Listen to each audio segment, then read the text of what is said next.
Al vernos pareció asombrado y hasta un poco confundido, pero se recompuso al instante y nos hizo el honor de invitarnos a su pequeña guarida. Fue una idea de mi sobrino, le dijo la señorita de Bergerac.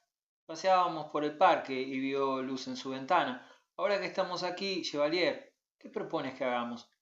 El señor Coquelin podría enseñarles algunas cosas muy bonitas. Coquelin se ruborizó bruscamente. ¿Cosas bonitas, Chevalier? Le ruego que se explique mejor. Tengo aquí ciertos cuadernos escritos por su sobrino, dijo mirando a mi tía. No, me refiero a los suyos, exclamé. También tiene varios cuadernos repletos de dibujos. Vaya, ¿dibuja usted? Preguntó el vizconde. El pequeño caballero me hace el honor de creer que sí. Mis dibujos no están hechos para otros críticos aparte de los niños. En materia crítica, dijo mi tía amablemente, tampoco nosotros somos niños.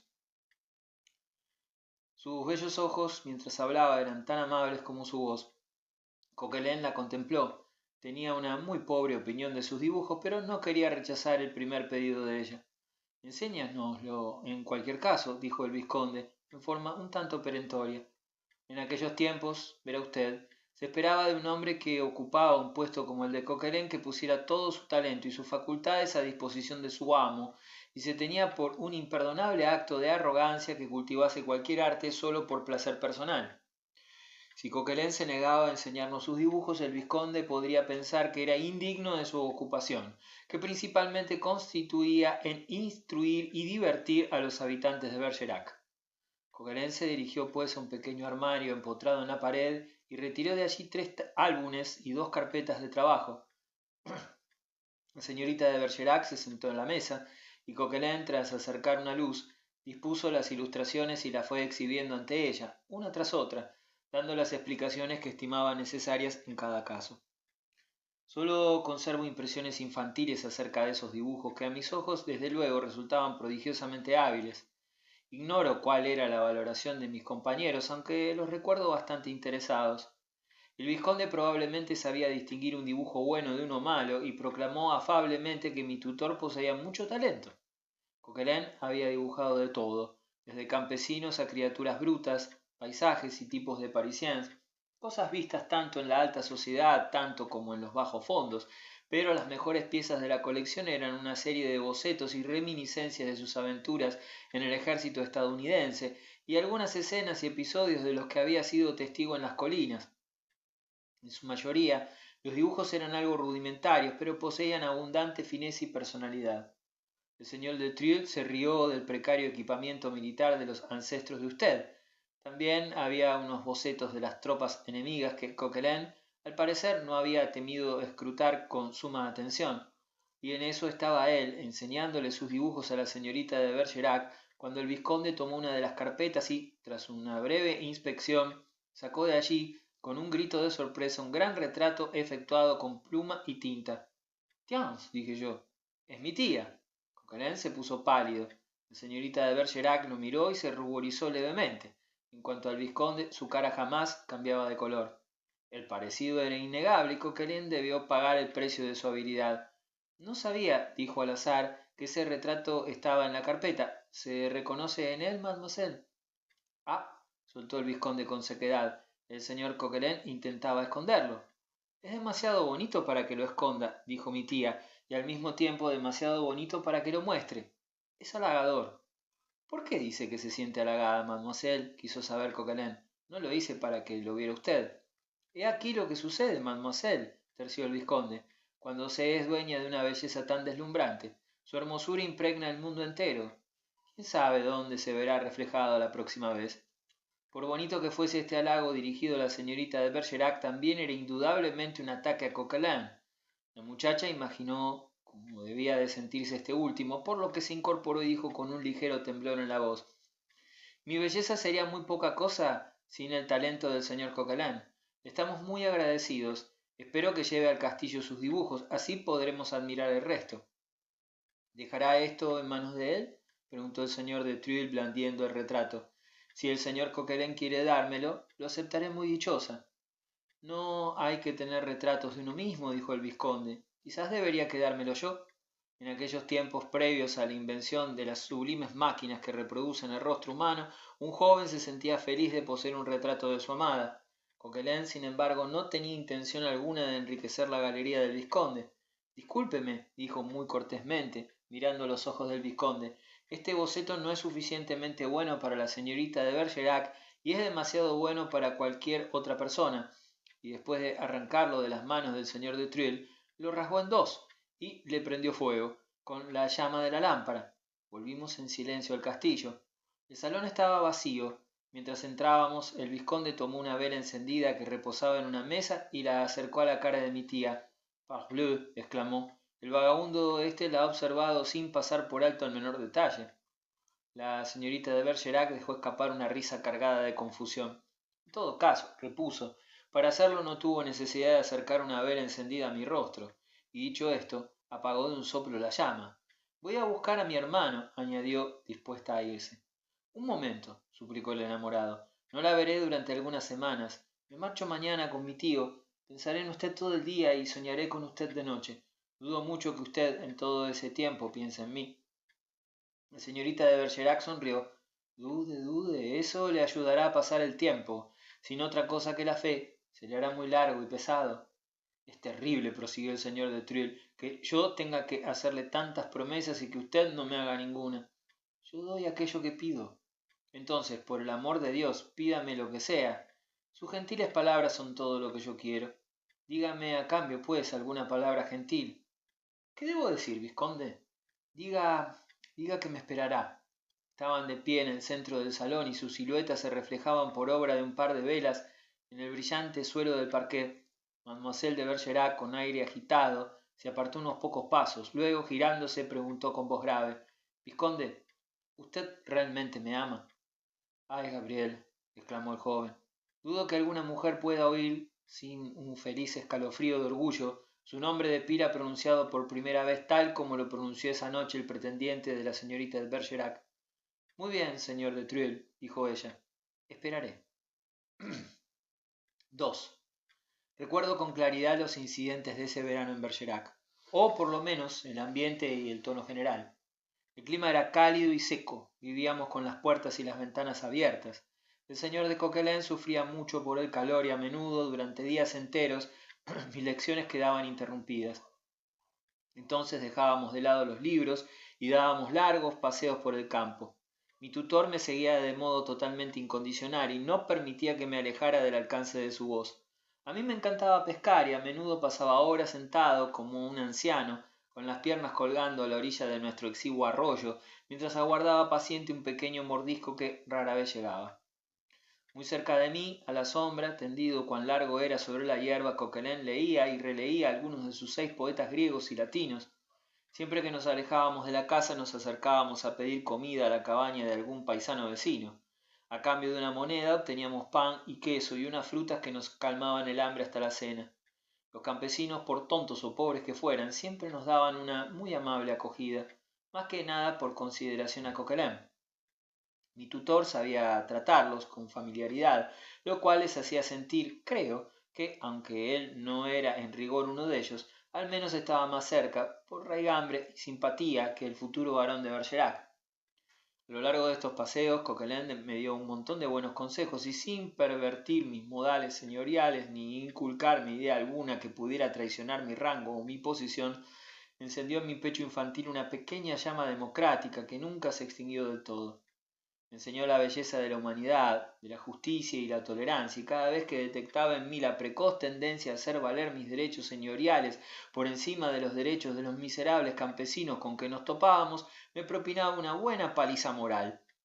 No había el menor rastro en él de la artera complacencia o la cínica indolencia del clásico tutor que aparece en las antiguas novelas y comedias. Años después lo juzgué muy riguroso y moralista, pero en aquellos tiempos lo apreciaba mucho, sobre todo cuando a menudo me ponía el freno. Eso me causaba un grato sentimiento de importancia y madurez. Era un homenaje a una potencial maldad que él entreveía. Por las tardes, cuando me aburría de pescar, mi tutor colocaba un dedo pulgar en su libro y echándose sobre la hierba con los ojos semicerrados me contaba cuentos de hadas hasta que los ojos de ambos se cerraban un tiempo. ¿Se dignan los instructores de hoy a contar bellos y simples cuentos de hadas como él hacía? Las historias de Coquelin pertenecían al viejo mundo. No versaban sobre economía política, ni sobre física, ni sobre nada que pudiera aplicarse a la vida. ¿Recuerda usted los dibujos de Doré en los cuentos de Perrault? ¿Recuerda la imagen del castillo encantado que ilustra la Bella Durmiente? A lo lejos, en el seno de un viejo parque circundado por nobles árboles negros que oscurecen el horizonte, al borde de un remoto valle, se alzan la vasta fachada, las terrazas cubiertas de moho, las torres y los techos color púrpura de un castillo de los tiempos de Enrique IV. Los macizos cimientos se hunden en los abismos del bosque y los fríos pináculos de pizarra apuntan al cielo, a las nubes otoñales. Anochece y el viento fresco de octubre acierta a arrancarle un aullido al bosque. En primer plano, en un cerro, bajo un magnífico roble, un par de ancianos leñadores apuntan con un dedo a lo lejos y responden a las preguntas del joven príncipe. Son los mismos encorvados leñadores de tez morena propios de la antigua Francia, los de las fábulas de La Fontaine y de la Médecine Malgré Lui. ¿Quién cierra el castillo? ¿Qué secreto esconde tras sus majestuosos muros? ¿Qué ceremonias se desarrollan en sus salones? ¿Qué extrañas siluetas se mantienen al margen de sus ventanas vacías? La respuesta a estas preguntas es un amplio ensueño. Nunca contemplo esa imagen sin pensar en aquellas tardes de verano en el bosque y en las generosas historias de Coquelin. Sus hadas eran las hadas de Grand Cycle y sus princesas y pastores eran los nietos de Perrault y Madame de Aulnay. Vivían en sus mismos palacios y cazaban en sus mismos bosques. Era bastante improbable, a todas luces, que la señorita de Bergerac rompiera la promesa hecha al señor de Treuil, tanto por falta de oportunidades como por falta de deseo. Aquellos luminosos días de verano debieron de ser muy largos para ella, y me resultaba imposible imaginar lo que hacía con su tiempo. Pero ella amaba la verde campiña, como le había asegurado al vizconde, y aunque en sus paseos no se alejaba mucho de la casa, pasaba muchas horas al aire libre. Ni allí ni bajo techo, sin embargo, abundaban las ocasiones de encontrar un hombre dichoso del que el vizconde pudiese sentir celos. La señorita de Bergerac tenía una amiga, una sola amiga íntima, que en ocasiones venía a pasar con ella la jornada y a la cual retribuía a veces las visitas. Marie de Gelée, nieta del marqués del mismo nombre, que vivía con su abuelo a unos 15 kilómetros de allí, encarnaba bajo todo punto de vista el reverso perfecto de mi tía. Era extraordinariamente anodina, aunque dueña de esa chispeante fealdad que tan a menudo agrada a los hombres, menuda, endeble y morena, ágil y dotada de una inmensa boca, una diminuta nariz impertinente, pies imperceptibles, manos delicadas y una deliciosa voz. Todo en ella hacía pensar, pese a su gran nombre y a su ropa fina, en la perfecta soubrette de una vieja obra teatral.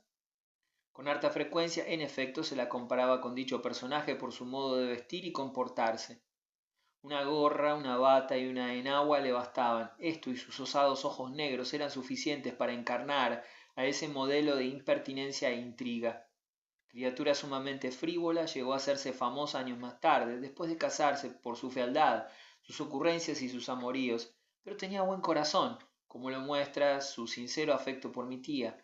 Una y otra vez expresaban siempre opiniones contrarias y sin embargo eran excelentes amigas.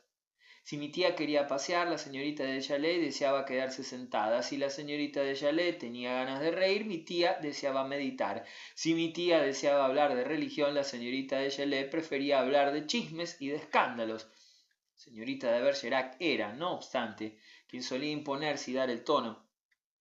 Y aunque no existía en el mundo nada que Marie de Chalet despreciara más que la verde campiña, pudimos verle ese verano una docena de veces recorriendo los dominios de Bergerac con su corto vestido de muselina y su sombrero de paja, abrazada a la cintura de su corpulenta amiga. Frecuentemente nos cruzábamos con ellas y apenas nos acercábamos la señorita de Chalet se le antojaba hacer un alto para darle un beso al chevalier. Mediante este pequeño ardid, por un rato Coquelin era sometido a sus inocentes agaceries, pues antes que no tener un hombre al que lanzarle los dardos de su coquetería, la muchacha habría ido a hacer ojitos al espantapájaro de los trigales. Coquelin no parecía avergonzarse con los inofensivos avances de ella. Al dirigirse a mi tía era propenso a perder la voz o el aplomo, pero al responderle a la señorita de Chalet solía mostrarse ingenioso y locuaz. En cierta ocasión ella pasó varios días en Bergerac y durante la estancia le rogó a mi tía que la acompañara de regreso a la casa de su abuelo, donde vivía, a falta de otros parientes, con su gobernanta.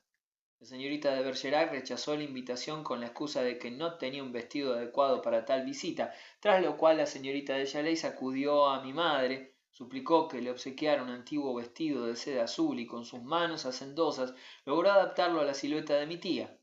Por la noche, la señorita de Bergerac fue a cenar con ese atuendo, el primer vestido de seda de su vida. La señorita de Chalais la había peinado también y la había cubierto con una miríada de colgantes y baratijas. Cuando ingresaron juntas en el salón, me hicieron pensar en la bonita duquesa del Quijote, a la que escolta su sirvienta española de rostro enjuto y moreno. A la mañana siguiente, un día antes de que ella se marchara del castillo, Coquelin y yo salimos, como ya era costumbre, en búsqueda de aventuras. Si tuvimos o no alguna, no lo recuerdo. Lo cierto es que la hora de la cena nos halló lejos de casa y muy hambrientos después de un largo paseo, por lo que orientamos nuestros pasos hacia una pequeña casucha al costado del camino, donde ya habíamos comprado hospitalidad alguna que otra vez y en la que entramos sin anunciarnos. Entonces fuimos sorprendidos por la escena que se ofrecía a nuestros ojos. En una espantosa cama, en el rincón más lejano del recinto, yacía el jefe de esa familia, un campesino joven al que apenas 2 semanas antes habíamos visto sano y fuerte. Junto a la cabecera se hallaba la esposa, lamentándose, llorando y retorciéndose las manos. En torno a ella, colgados de su falda, sumando pequeñas lágrimas a sus lamentos, había 4 niños sucios, mal alimentados y semidesnudos. Arrodillada en el suelo, de cara al pobre moribundo, estaba la anciana madre de él, una bruja horrible, tan arrugada y arqueada por los años y las labores que no quedaba en ella nada de femenino, excepto su gorra y su vestido algo tosco, y nada material excepto sus sollozos. De pie junto a la almohada estaba el sacerdote, que al parecer acababa de dispensar al moribundo los últimos sacramentos. Al otro lado, de rodillas, sosteniendo una mano del moribundo entre las suyas, estaba la señorita de Bergerac, como un ángel consolador, y en un banco cercano a la puerta, mirando aquello un poco desde afuera, estaba sentada la señorita de Chalais, en cuyos brazos lloriqueaba una criatura. Al vernos pareció reaccionar. Señor Coquelin, exclamó, por favor, convenza a mademoiselle de Bergerac para que abandone este sitio horrendo. Vi que mi tía dirigía una mirada al cura y meneaba la cabeza como indicándole que todo había llegado a su fin. Después se puso de pie, rodeó la cama en busca de la esposa y le dio a entender lo mismo. La harapienta y escuálida paysanne soltó una especie de alarido salvaje y se echó al cuello de la muchacha. La señorita de Bergerac le hizo una caricia y murmuró solo Dios sabe qué palabras de alivio. Entonces por fin nos vio a Coquelin y a mí, y con señas nos invitó a acercarnos. Chevalier, dijo, apretando aún contra su pecho a la mujer, ¿tienes algo de dinero? Al oír estas palabras la mujer alzó los ojos. Dije que no tenía una sola moneda. Mi tía hizo una mueca impaciente. ¿Y usted, señor Coquelin? Coquelin extrajo una moneda que era cuanto le quedaba, pues estábamos a fin de mes. La señorita de Bergerac la tomó y siguió preguntando. Señor cura, ¿tiene algo de dinero? Ni un céntimo, dijo el cura, sonriéndole dulcemente. Bah, resopló la señorita de Bergerac con una especie de trágica petulancia. ¿Qué pretende que haga con los sus? Dármelos de todos modos, dijo la mujer, obstinada, y extendió una mano. Necesitan dinero, explicó a Coquelin en voz baja la señorita de Bergerac. Han sufrido esta desgracia, pero quizás un Luis de Or podría aliviar la herida. Sin embargo, no hemos podido reunir casi nada. Ay, si tuviéramos algo de oro. Yo tengo un Luis en casa, dije, y sentí que Coquelin posaba una mano en mi cabeza. ¿Qué le ha pasado al marido? Quiso saber mi preceptor. Mon Dieu, dijo mi tía echando una ojeada a la cama. No lo sé. Coquelin la contemplaba entre azorado y admirado. ¿Quién es esta gente? ¿Qué es? Preguntó ella. Mademoiselle, dijo con fervor Coquelin, es usted un ángel.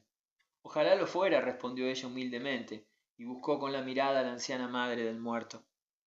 Volvimos juntos a casa, el cura conmigo y con la señorita de Chalais, la señorita de Bergerac delante en compañía de Coquelin. Me intrigaba cómo los dos jóvenes habían ido a dar a ese lecho de muerte del que nos alejábamos. Pude saber, gracias a la señorita de Chalais, que habían salido a pasear juntas y que, tras tomar un sendero y adentrarse en él, más de la cuenta, habían terminado extraviadas. Trataban de hallar el camino de retorno cuando dieron con la casucha donde las habíamos visto, y les impactó ver a 2 niños llorando junto a la puerta. La señorita de Bergerac había hecho un alto para averiguar la causa de esos llantos y, no sin esfuerzo, comprendió que el padre de los pequeños tenía fiebre y corría el riesgo de morir. Al instante, pese a la viva oposición de su amiga, había entrado en la miserable casucha y se había ubicado al lado de la cama, en la postura en que la habíamos visto. Todo esto indudablemente no era un mérito extraordinario, pero hacía aparecer a la señorita de Bergerac bajo una agradable luz misericordiosa. A la mañana siguiente las muchachas abordaron la gran carroza que les había enviado el señor de Chalais y partieron escoltadas a caballo por mi padre. Mi tía se ausentó una semana y creo poder afirmar que la extrañamos vivamente. Al decir extrañamos en plural me refiero a Coquelin y a mí, sobre todo a Coquelin, pues las cosas habían evolucionado al punto de que mi tutor se había enamorado locamente de mi tía. Yo no lo sabía por entonces, desde luego, pero miro atrás y comprendo que él ya estaba conmovido en lo más hondo de su alma. Pese a mi juventud, supongo que sospeché la existencia de esa pasión y que, amando a mi tutor como lo amaba, pasé a observarlo como una rara mezcla de sorpresa y simpatía. Mi tía era para mí, claro, una vieja historia conocida y puedo afirmar con certeza que nunca logró encender ni hechizar mis fantasías infantiles. Yo era muy niño para evaluar el significado o las consecuencias de lo que Coquelin sentía. Sin embargo, sabía que él guardaba un secreto y deseaba que esto lo hiciera feliz.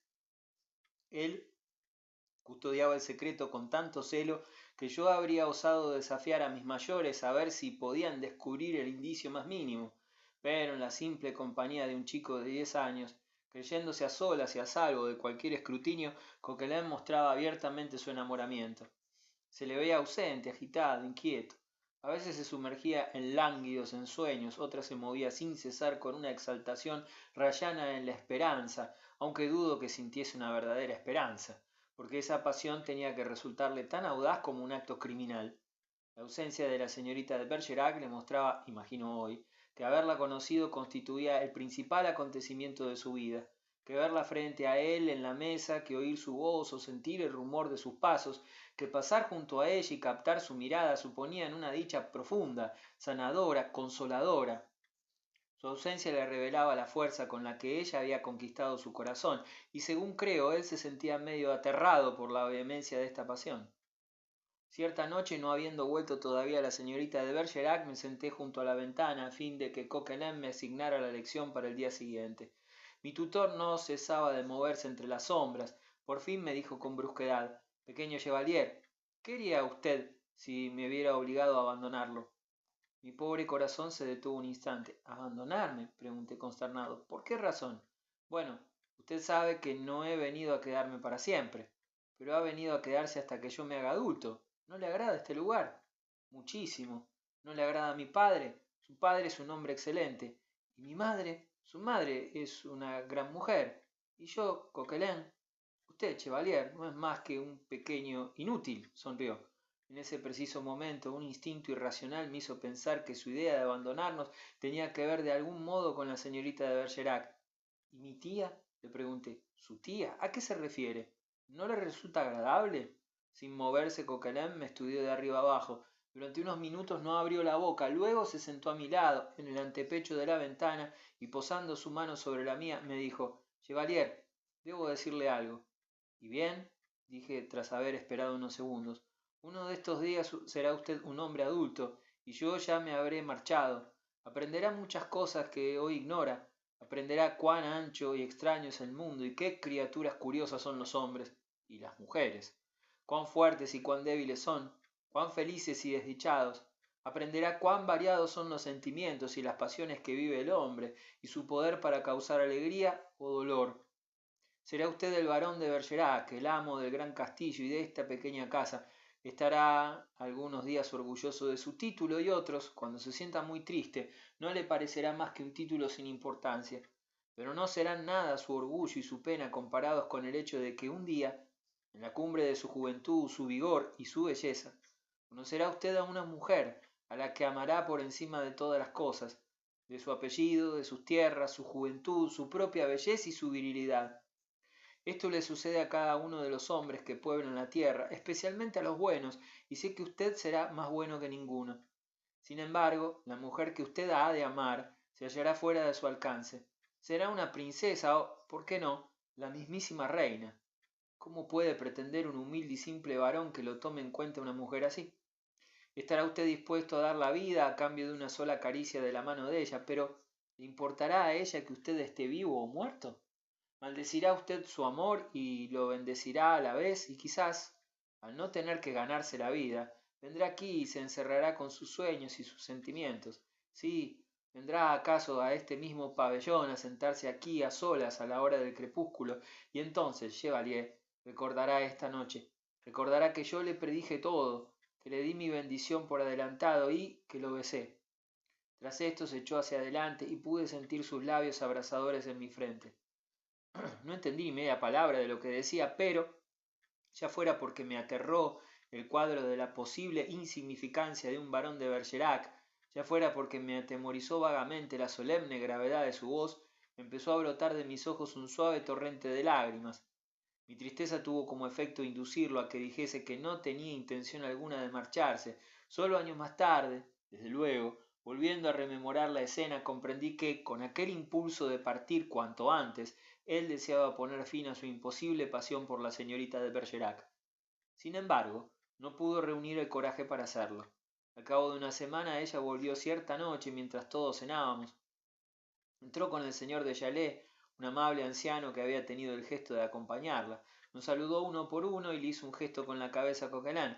Habló, recuerdo, con gran locuacidad y nos contó mientras reía con asombrosa libertad lo que había hecho durante su ausencia. Al levantarnos de la mesa me tomó la mano y yo tomé con mi otra mano la de Coquelin. ¿Se ha portado bien el Chevalier?, preguntó ella. A la perfección, repuso Coquelin, pero ha extrañado mucho a su tía. En absoluto, objeté, pues sentía que esta afirmación atentaba contra mi independencia. ¿Ha pasado usted una buena semana, mademoiselle?, quiso saber Coquelin. Una semana deliciosa. ¿Y usted? El señor Coquelin ha estado triste, dije. Está pensando en marcharse. Ah, dijo mi tía. Coquelin no abrió la boca. ¿Piensa en marcharse? Solo he mencionado tal posibilidad, señorita. Algún día tendré que marcharme, usted lo sabe. El chevalier me ve como algo eterno. ¿Qué es eterno?, preguntó el chevalier. Nada es eterno, mi niño, dijo la señorita de Bergerac. Nada dura más que un instante. Dijo Coquelin. No estoy de acuerdo. ¿Acaso no piensa que todo en este mundo es efímero, vano, transitorio? De ningún modo. Creo que algunas cosas permanecen. ¿Qué cosas, por ejemplo? Bueno, los sentimientos y las pasiones. Claro, sin duda, pero no los corazones que albergan esos sentimientos. Mueren los amantes, pero el amor sobrevive. Se lo he oído decir a un caballero en Chalais. Más vale que sea así, y no al revés. Sin embargo, también los amantes perduran, sobreviven a cosas que bien podrían destruirlos, la indiferencia, el rechazo, el desconsuelo. En cualquier caso, el objeto amado desaparece, cuando no es uno, es el otro. De acuerdo, admito que el mundo es cambiante, pero tengo mis ideas al respecto. Estoy intrigada por conocer esas ideas. Se trata de ideas muy antiguas, consisten en sacarle a la vida el mejor provecho posible mientras dura. Me encanta la vida, afirmó Coquelin riendo. Permítame decir que, de momento, según lo que sé de su historia, no tiene usted grandes motivos para ello. La vida es como un amante cruel, dijo Coquelin. Se vuelve tiránica en cuanto uno cae enamorado de ella, pero sus duros tratos no me afectan. Y, por cierto, no tengo nada de lo que lamentarme ahora. Por lo tanto, ¿es feliz aquí? Muchísimo, mademoiselle, a pesar de Chevalier. Suponía que, de acuerdo con sus gustos, preferiría usted un empleo más activo, más ardiente.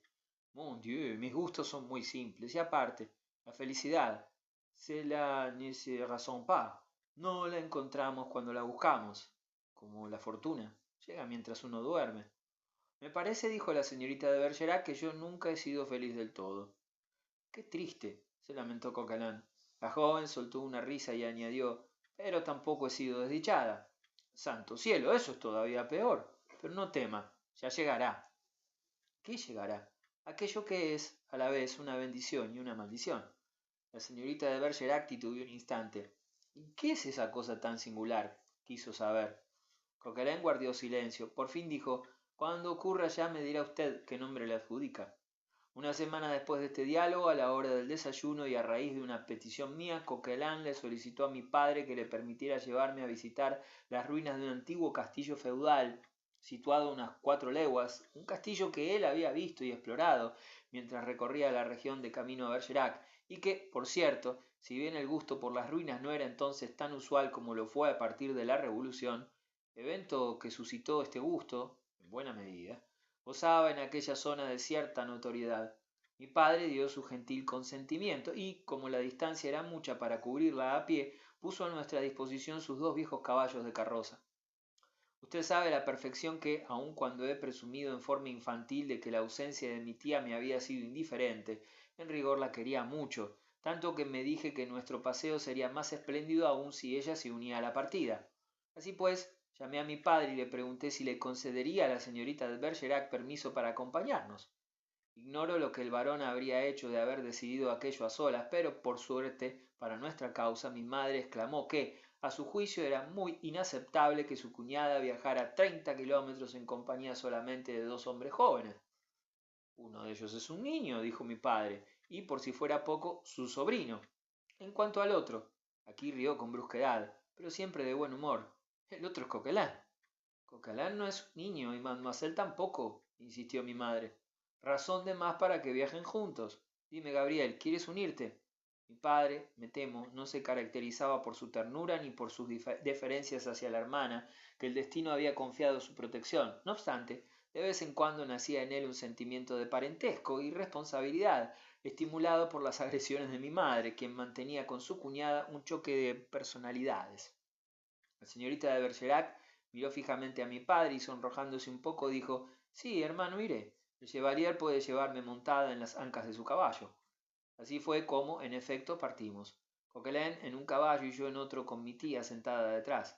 En la primera etapa del viaje, nuestra principal diversión consistió en que yo obligaba a mi caballo a galopar pesadamente con el objeto de atemorizar a mi tía, que no iba muy segura y que, entre súplicas y risas, por momentos parecía a punto de perder el equilibrio. Mientras tanto, Coquelin cabalgaba al mismo ritmo, acosándonos y clamando que estaba dispuesto a atrapar al vuelo a la muchacha si ésta llegaba a caerse. De este modo fuimos avanzando en medio de la polvareda, entre risas e interjecciones. La baronesa se equivocó al decir que no somos ya unos niños, sostuvo Coquelin. Y esto es solo el comienzo, gritó mi tía. El castillo de Fossy alzaba con aire feudal sus sombrías torres, que se caían a pedazos desde un hondo desfiladero rodeado de colinas. ¿En qué momento exacto había vivido el castillo su esplendor? Lo ignoraba, pero en el año de nuestra excursión era una ruina venerable, poco menos que magnífica. Lucía dos inmensas torres, una de ellas reducida a la mitad de su altura y otra que, si bien tristemente hecha añicos, exhibía su vetusta cabeza, ofreciendo un cráneo hueco a una colonia de gaviotas. Jamás olvidaré esa jornada en Fossy. Fue uno de esos grandes acontecimientos de la infancia que parecen dejar impresa en nuestra mente una imborrable huella de luz. Los aspectos novedosos y misteriosos de la fortaleza en ruinas, su antigüedad, sus laberínticas entrañas, sus resonantes sótanos y corredores, su inabordable altura y su profundidad impenetrable, el brillo del sol en la hierba del jardín, la luz crepuscular de sus pasillos, la penumbra de sus torres principales, unidas a mi libertad para correr y trepar, mi continua curiosidad, mis pulmones llenos de ese aire calentado por el sol y la sensual y contagiosa alegría de mis negligentes compañeros, se combinaron para hacer de la excursión uno de los momentos más inolvidables de mi niñez. Mis compañeros de paseo aceptaron la situación y se permitieron embriagarse con el esplendor del día, la belleza del lugar y mi imprudente libertad. La dicha de pasar un día entero sin interrupciones junto a la mujer que amaba en secreto parecía volver loco a Coquelin.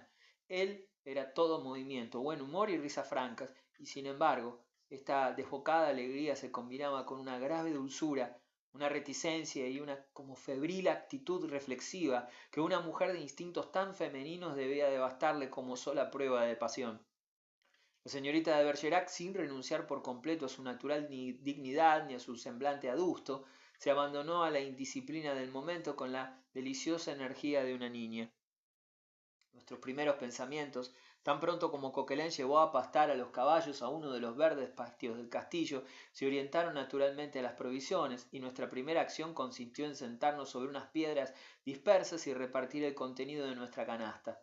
Después nos dispusimos a explorar el lugar. Subimos las escaleras que quedaban en pie, nos escurrimos por las torrecillas y deambulamos por salones y corredores, hasta que de ese largo sueño logramos despertar cada eco, cada murciélago y cada búho que anidaba entre los incontables muros. Por fin, luego de un par de horas de paseo, la señorita de Bergerac comenzó a dar señales de cansancio. Coquelin la acompañó en busca de un sitio donde reposar, así que yo tuve que arreglármela solo. Por espacio de una hora hallé varios pasatiempos. Después fui a reunirme con mis amigos. Tuve cierta dificultad para encontrarlos. Se habían encaramado una rampa en mal estado, bastante peligrosa, que conducía a una de las plataformas superiores del castillo. La señorita de Bergerac se había sentado con desgana sobre un bloque de piedra pegado al muro, a la sombra de la torre sobreviviente.